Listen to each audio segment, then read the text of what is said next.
In this video, I will show you how to fix Instagram account was suspended.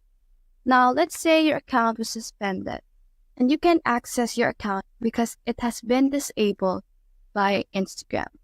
Now, all you have to do is to click on this disagree decision right here.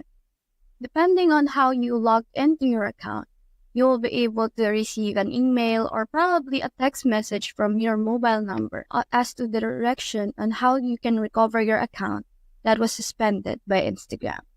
Now, if that still doesn't work, all you have to do is to go to your Chrome or your Safari and then search for disabled Instagram account.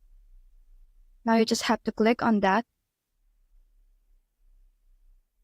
and then click on no. Now tell them what went wrong. So let's say their solution doesn't really work. So here you can give suggestion or you can explain briefly what happened to your Instagram account and why do you think you were suspended.